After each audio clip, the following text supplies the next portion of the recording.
मौलाना तारिक जमील के पीछे बड़ी दुनिया पड़ी हुई है। कौन सा चैनल 2 नंबर नहीं है तो फिर मेरे पास आए और मैं आपको ऑन एयर बताऊंगा। मैं तमाम एंकर्स के लिए एक सवाल छोड़ के जा रहा हूं।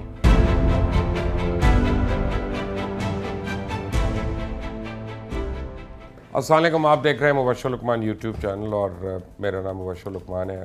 2 दिन से मैं बहुत बिजी था क्योंकि हम सारे अपने यूट्यूब चैनल्स के ऊपर, फेसबुक और ट्विटर के ऊपर बेहक वक्त हम कर रहे थे, अपनी शुरू कर रहे थे रमज़ान ट्रांसमिशन, जो एक बहुत बड़ा चैलेंज था और डिजिटल मीडिया की शायद सबसे बड़ी वो ट्रांसमिशन है।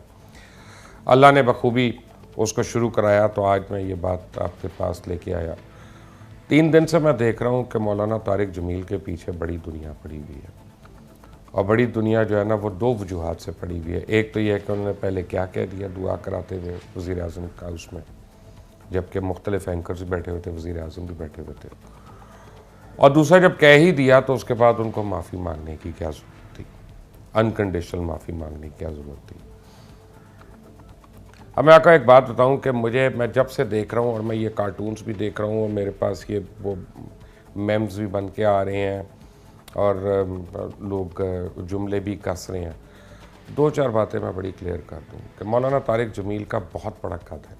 उनको अल्लाह ने बहुत ज़्यादा इल्म और उस इल्म को पहुंचाने का हुनर भी उनको अल्लाह ने दिया है और ये अल्लाह ताला चूज़ करता है लोगों को। हर आदमी नहीं कर सकता, वो जितना मर्ज़ी चाहे वो नहीं कर सकता। ज़ुबान में चाशनी होती, जैसे MBBS तो पता नहीं कितने डॉक्टर्स करते हैं और बन जाते हैं, शिफा हर एक के हाथ में नहीं होती है।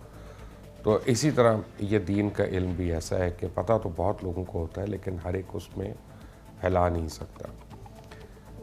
मैं तबलीगी जमात का कोई कारकुन तो नहीं हूँ, ना मैं तबलीगी जमात का कोई एहलकार हूँ, ना मैं उनका कोई ना मैं उनके, मुझे पता है कि उनका क्या उनका क्या तरीक़ाकार है, किस तरह से जाते हैं लोग जमात में, किस तरह आते हैं, मुझे नहीं पता इस बात का। लेकिन मैं इस बात का ज़रूर कायल हूँ कि मौलाना तारिक जमील की वजह से बहुत ज़्यादा लोग इस्लाम की तरफ राग़िब हुए हैं और मैं इस बात का भी कायल हूँ कि मौलाना तारिक जमील से बहुत दफ़ा मैं अब अपनी गुफ्तगू मैंने की और हमने उनको क्या कहते हैं, हम एंकर्स हैं, हम बाज नहीं आते, इसमें फंसाएँ या इसमें बात करें या हमें कुछ साउंड बाइट मिल जाए, हमने की। और उन्होंने हमेशा बड़े ठंडे दिल से और बग़ैर किसी यानी मसले के उन्होंने बयान किया। हाँ, वो जो है मौलाना तारिक जमील की एक आदत है कि वो पॉलिटिक्स में नहीं पढ़ते, वो सियासत में नहीं आते।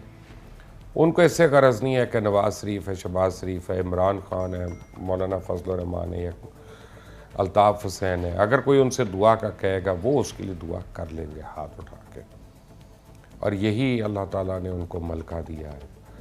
अब इस वजह से हम तस्वीरें जोड़ जोड़ के अगर करना ही है तो फिर एंकरों से शुरू हो जाते हैं और फिर उन वज़ीरों से शुरू हो जाते हैं जो कभी किसी हुकूमत में, कभी किसी हुकूमत में और कभी किसी हुकूमत में होते हैं। और बात हो रही थी मीडिया में झूठ बोलने की, तो मोहम्मद मालिक तो मेरे दोस्त हैं, उनको तो मैं कह सकता हूँ, डायरेक्टली कह सकता हूँ।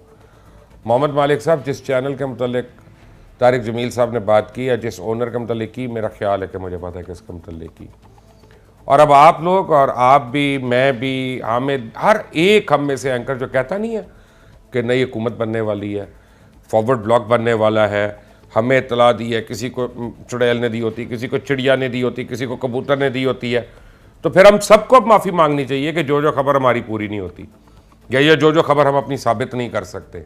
आप सिर्फ एक मौलाना तारिक जमील के ऊपर क्यों ये गुस्सा?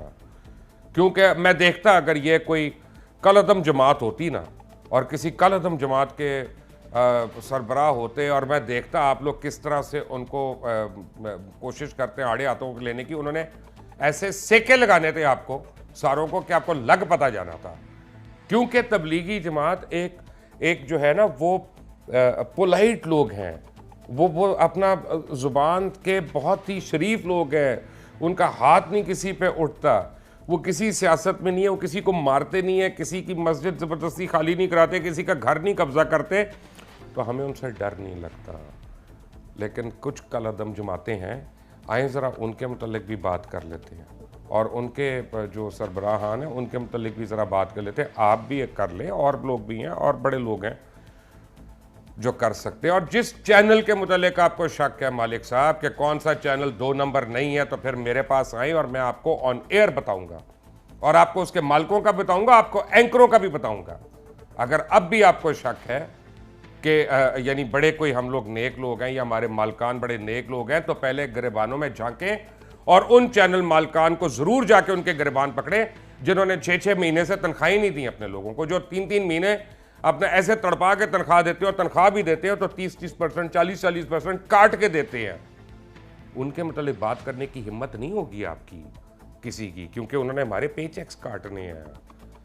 वो नहीं हम बुरा कहेंगे। जो बगैर वजह के लोगों को एक रात को आता है, वो चाहे वो मलिक रियाज हो, चाहे वो सानिया मलिक हो, चाहे जो मर्जी हो, एक रात को एक वो व्हाट्सएप आता है कि मैंने फारिग कर दिया, सबको बंद कर, उस पर नहीं आप लोगों की आवाज खुलेगी, किसी की नहीं आवाज खुलेगी, क्योंकि किसी ना किसी तरह हमने जाना है उसके पास, या हमारे चैनल को बैरिया के ऐड भी चाहिए या हमारे चैनल को और चीजें भी चाहिए, तो हम सारे चुप रहेंगे। वहां पे तो जरा हिसाब कर लें। सबसे बड़ा गुनाह है कि अपने घर में, अपने हमसाई में जुल्म हो रहा हो, फाका हो रहा हो, और हम दिखावे की बाहर जाके हम खाने खिला रहे हों। नहीं, मौलाना तारिक जमील को छोड़ दें। वो एक नेक आदमी है, दीन का काम कर रही हैं। हम अपनी लड़ाइयाँ आपस में कर सकते हैं। प्लीज़, उनका कोई ताल्लुक नहीं इससे। उन्होंने जो माफ़ी मांगी वो उनके बड़े होने का सबूत है, वो उनकी शराफत का सबूत है कि उन्होंने कहा कि मैं किसी तरह इस झगड़े को निपटा दूं और ये आगे ना बढ़े। रमज़ान का महीना आ रहा है और मैं इस किलकिल में ना पड़ूं। ये एक अच्छे आदमी की निशानी, और हम उसके बावजूद लगे नहीं उस पर। और अब जिसने कहा था ना कि पहले नवाज शरीफ अच्छा हुआ उसकी हुकूमत चली गई, वो आईन पाकिस्तान तोड़ने के मुर्तकिब थे, फिर उसके बाद मुशर्रफ की सपोर्ट किया, फिर मुशर्रफ को कहा जब जाने लगे तो मुशर्रफ ने तो आईन पाकिस्तान तोड़ा था, तो दोनों में से एक ने तो तोड़ा था ना। तो अब आइए ज़रा कौम से माफिया मांग ले कौन कौन है, और सारे खड़े हो जाए लाइन में, और फिर सारे जितने अखबारों के मालकान हैं और यानी हमारे जो हैं नामवर हमारे बड़े बड़े कदावर शख्सियात हैं, उन सब के ऊपर शुरू हो जाते हैं कि कौन किसने कितना जर्नलिज्म की और कितना नहीं किया। नहीं तो मैं तमाम एंकर्स के लिए एक सवाल छोड़ के जा रहा हूं कि नजरिया पाकिस्तान के नाम पे किसने ज़मीनों पे कब्जे किए। चलें, आज का क्विज़ है ये, और मैं आपको इनाम दूंगा जो भी मुझे इसका जवाब भेजेगा। सबके पास मेरा नंबर है। You are watching Mubashshir Luqman YouTube channel. मेरा नाम मुबश्शिर लुकमान है। Until the next time, Allah.